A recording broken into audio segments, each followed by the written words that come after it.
today's panel, we've got a fairly distinguished panel of people who've had a lot of experience working in the communities from various perspectives, who are here to share their point of view with you.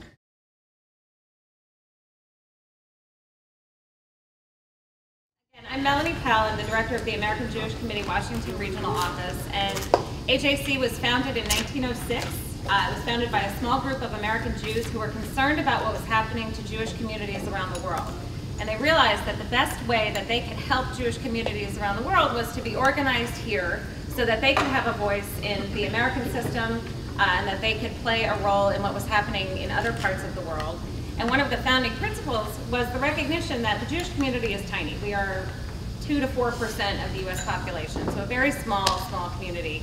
And that we needed to do this in partnership, and we needed to do it in coalition with other groups. So really from our founding, and it still carries on very much to today, we work with partners. We work in coalition, we work with other groups. Sometimes our instinct is to think that we can only work with people who we agree with on everything. And I think a really important lesson is that that's not the case. I just want to share a few thoughts with you. I started working for AJC in Chicago in 2001. I was right out of law school, I'm a lawyer, and I was working on social issues and I was working on policy issues, and I was very excited.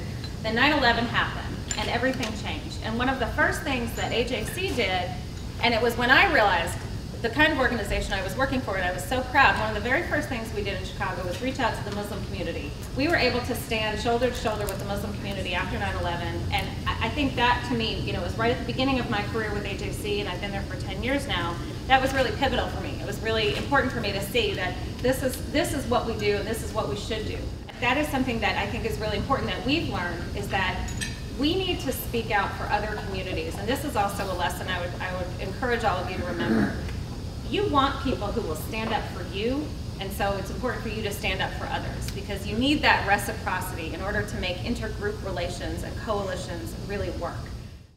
Avodah is the Hebrew word, and it means three things: service, work, and prayer.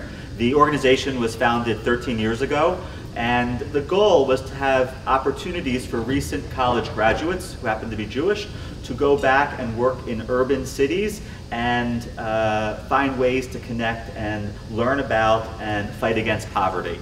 The communities that they're a part of are not typically Jewish communities. They're working with the general population, where we're seeing people without the resources necessarily to do the things that they want or need to do.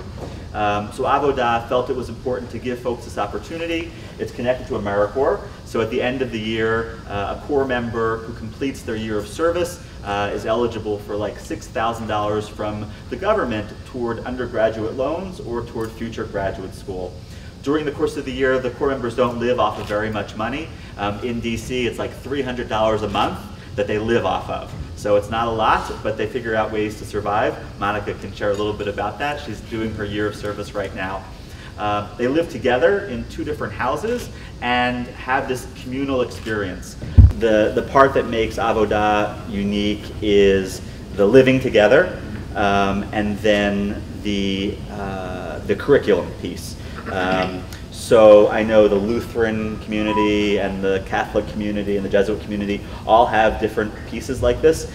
My understanding, and I don't know a lot, there may be a Muslim service corps. I think it may be a smaller piece, just like a summer program, but it's definitely something that is available. I do fundraising, so I raise money from corporate sponsors, from individuals, from foundations, so that we can subsidize the cost for the Corps members, and the housing isn't really become expensive for them, and they're able just to spend their year doing the work. For me, everything was just a benefit. Everything I did there, every day that I walked out the door and had a conversation with someone, was a learning experience. I was trying to think about what I was going to, say and talk about, and I remember just being in your position and up to this point thinking that you had to always have a plan and you should know what you're doing.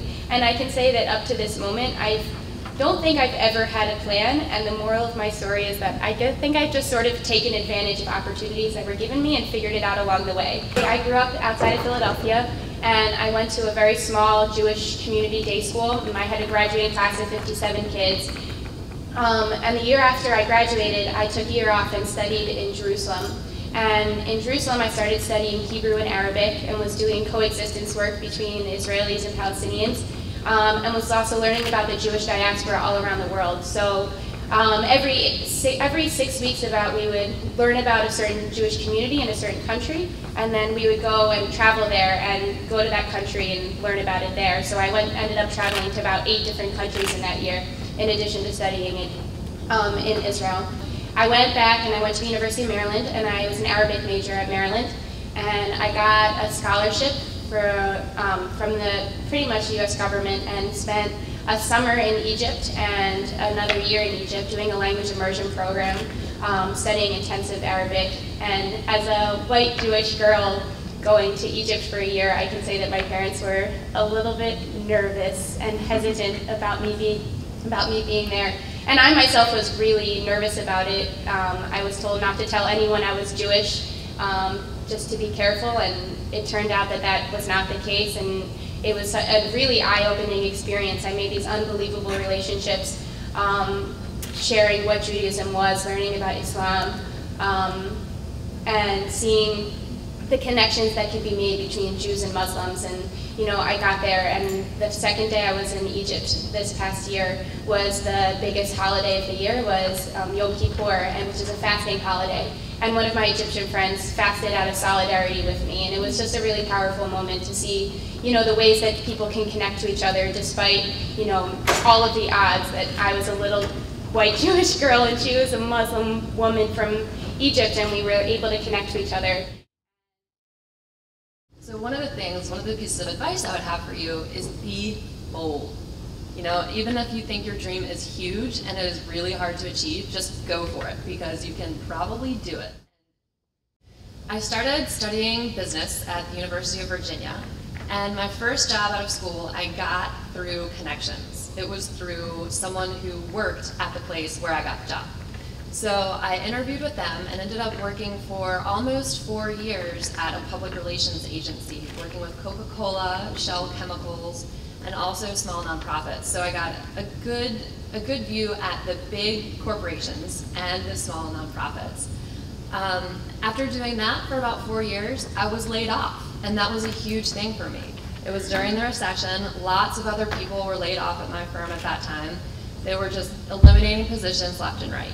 However, so it took a week to kind of sink in and be like, oh my gosh, I just got laid off. But I decided to make lemonade out of lemons. So I looked to a dream that I'd had that I hadn't followed yet, which was totally different from what I was doing. I was doing domestic public relations work, and I decided that I wanted to go to Latin America and work for a year or two. Totally, totally different. My parents were, you know, they were thinking, why go so far? There are lots of people here who you can help. But I just had it in my mind to do it, and so I did it. And so I took a huge leap. I went to Guatemala, took some Spanish classes. I had already taken Spanish, but I took some Spanish classes for a few months, and then networked to get a job that I wanted. And that was a really, really great experience for me, because I took a big leap. I was scared, but I knew that this was my dream, and so I went and got it. And after taking Spanish classes and working to help, I was helping community groups apply for loans to start social enterprises, to start basically nonprofits that help the community. And like I said, it was different from what I'd done before, and it was a huge leap, but I was so proud to have done it and succeeded, and so that just raised my confidence a lot.